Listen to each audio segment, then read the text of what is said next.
souvenez tous de ce petit garçon de 5 ans qui a été une vedette de la chanson des années 90, un petit blondinet qui est resté 15 semaines à la première place du top 50, qui a vendu près de 6 millions de disques dans le monde, dont le fameux tube « Dur dur d'être un bébé ». Lui, bien sûr, vous l'avez reconnu, c'est Jordi. Alors, 10 ans après, qu'est devenu Jordi? Que fait-il aujourd'hui après avoir été surexposé au feu de la rampe? Comment supporte-t-il l'anonymat après avoir été accueilli comme une star dans des dizaines de pays? A-t-il le sentiment d'avoir été exploité par ses parents, aujourd'hui divorcés, comme le disaient certains à l'époque? C'est pour répondre à toutes ces questions que nous sommes partis à sa rencontre. Alors aujourd'hui, Jordi est un adolescent de 15 ans qui tente tant bien que mal de mener une vie normale, tiraillé entre ses rêves désormais anciens de célébrité et son envie d'être comme les autres. Jordi poursuit ses études en attendant mieux, en attendant peut-être de redevenir un jour une étoile. Où vas-tu, Jordi? C'est un reportage de Marie-Laure Guerrier et de Didier Barral. C'est un groupe de hard rock de la région de Caen. Il s'appelle Obad. Au chant, Néo, 19 ans. À la batterie, Antoine, 20 ans. Ils ont un copain, un fan, toujours là, même aux répétitions. Ce copain s'appelle Jordi. Et oui, Jordi, c'est bien lui, l'ancien bébé star. 10 ans ont passé, aujourd'hui, c'est à son tour d'être en coulisses. La balle. Je suis en mets, tout ce qu'on veut, il n'y a pas de mots pour définir, c'est terrible. Tu te déchaînes, j'adore parce que... comme quoi, je prouve qu'il n'y a pas besoin de drogue pour s'éclater, quoi, se déchirer, c'est terrible, quoi. Voilà, sensation forte, terrible. T'as dansé sur Jordi, sur Dur dur d'être un bébé? Bah oui, dans mon salon et tout, j'ai encore les vidéos, alors... oui, chacun... Et est-ce que t'as fait une version hard de Dur dur d'être un bébé? On y a pensé il n'y a pas très longtemps, justement. Depuis qu'on connaît Jordi, en fait, on a rigolé avec ça et tout. Ouais, ouais. Pour l'instant, on connaît pas les accords, on n'est pas encore très fort et tout, alors... Dur dur être bébé, oh là là, bébé.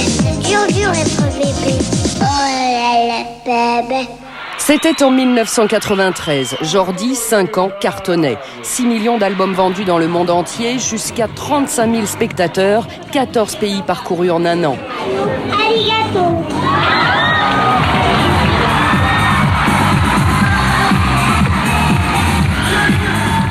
Jordi, ça te fait quoi de te revoir comme ça 10 ans après? Bah, ça fait drôle, voir autant de monde qui m'appréciait, ça fait assez bizarre et chaud au cœur, c'est agréable, je trouve, de voir ces images, c'est vraiment bien. Avec le recul, tu te rends compte que tu t'es retrouvé dans les bras des Bee Gees? Bah oui, mais quand je les avais vus, il y en a un que j'ai confondu avec une fille, et j'avais peur d'ailleurs, parce que je savais pas si c'était un garçon ou une fille. Et un autre qui avait une sorte de tresse et que je tripotais parce que je trouvais ça marrant. Donc, non, je ne m'en rends pas compte. Même maintenant, je trouve, c'est bizarre. Maintenant, je l'aurais les chocottes d'être devant autant de monde. Mais étant petit, c'était vraiment un jeu. Un jeu qui durera 3 ans. En France, le phénomène Jordi crée la polémique. Peut-on exhiber un enfant comme ça sur scène? Jordi ne serait-il qu'un filon bien exploité? En ligne de mire, le père, producteur et surtout, la mère. Quand je le vois comme ça, à 5 ans et demi, sur scène, devant du public à Sacrée Soirée, je me dis, est-ce que j'ai bien fait d'avoir mis un terme à sa carrière, quoi. Parce que c'était... Même moi, j'en venais pas. Je pensais jamais qu'il allait faire tout ça sur la piste.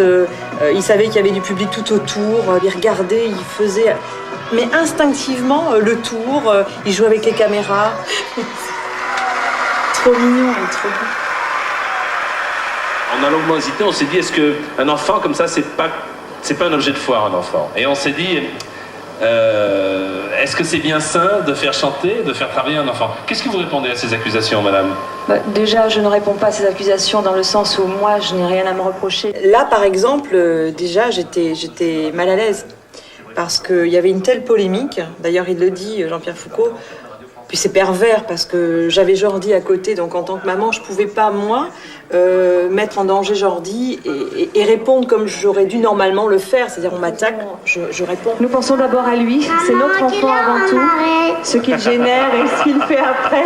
On va voir à quelle heure on arrête ça. Cette phrase avait été sortie du contexte et était passée donc sur Canal en extrait. Jordi disait justement cette phrase-là, il disait « Maman, quand est-ce qu'on arrête ?» Sortie du contexte, on aurait pu croire que Jordi en avait marre. Lui, il n'avait qu'une envie, c'est de retourner derrière pour voir le petit lionceau. Et effectivement, il avait envie d'arrêter, parce que là, je parlais à Jean-Pierre Foucault, et que lui se sentait un petit peu exclu de la conversation, et il avait envie d'aller jouer, purement et simplement. Ce soir-là, c'est le coup de grâce. Jordi, qui reçoit une victoire de la musique, est sifflé par le public. Toute cette salle se révolte. Pensez qu'il y a quand même des téléspectateurs qui regardent ces victoires de la musique ce soir. J'étais mal à l'aise, j'avais de la peine, j'étais vraiment, on va dire même dégoûtée parce que j'entendais. On remettait une victoire à Jordi, puis d'un autre côté, le métier sifflait cette victoire. Et ça a été le déclic, et je me suis dit ce soir-là, j'arrête tout dans l'intérêt de Jordi. De ces années-là, Jordi a conservé des trophées, beaucoup de disques d'or et surtout un Grammy Award pour la meilleure exportation française aux États-Unis. Et puis il y a aussi les royalties qu'il touchera pour ses 18 ans. À ce propos, nous n'en saurons pas plus. Jordi ne parle pas d'argent.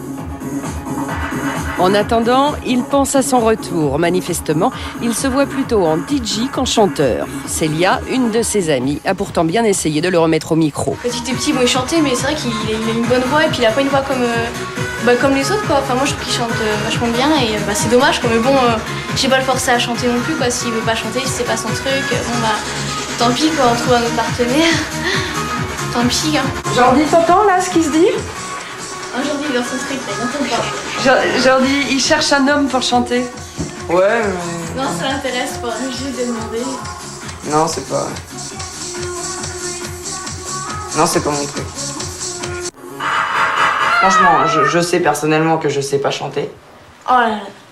Non, je le sais, je sais que je sais pas chanter. Et ma place n'est pas là-dedans à chanter. Non, je sais pas chanter du tout. Célia, elle n'est pas d'accord.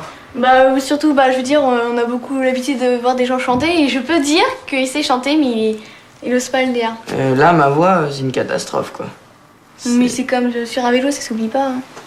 Mais c'est pas une question de s'oublier, c'est la voix qui change. Ouais, mais quand même. La justesse et tout, tu l'as encore. Mais non. Ah, moi, c'est fini. Au revoir. Mouah. Chanteur, on l'a bien compris, c'est fini pour lui. Son hobby aujourd'hui, c'est le kart.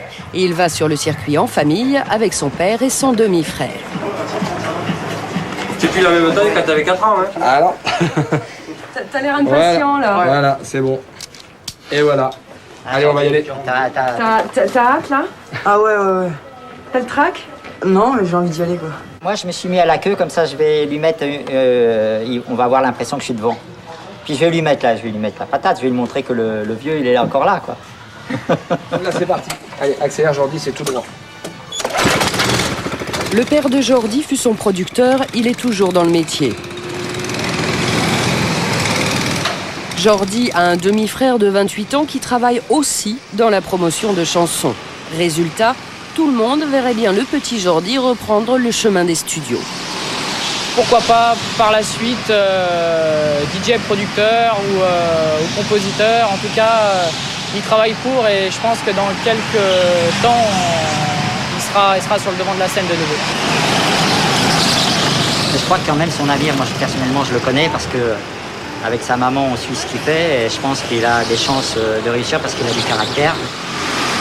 Manifestement, si Jordi se cherche toujours, son entourage a trouvé pour lui. Dur d'être un ado.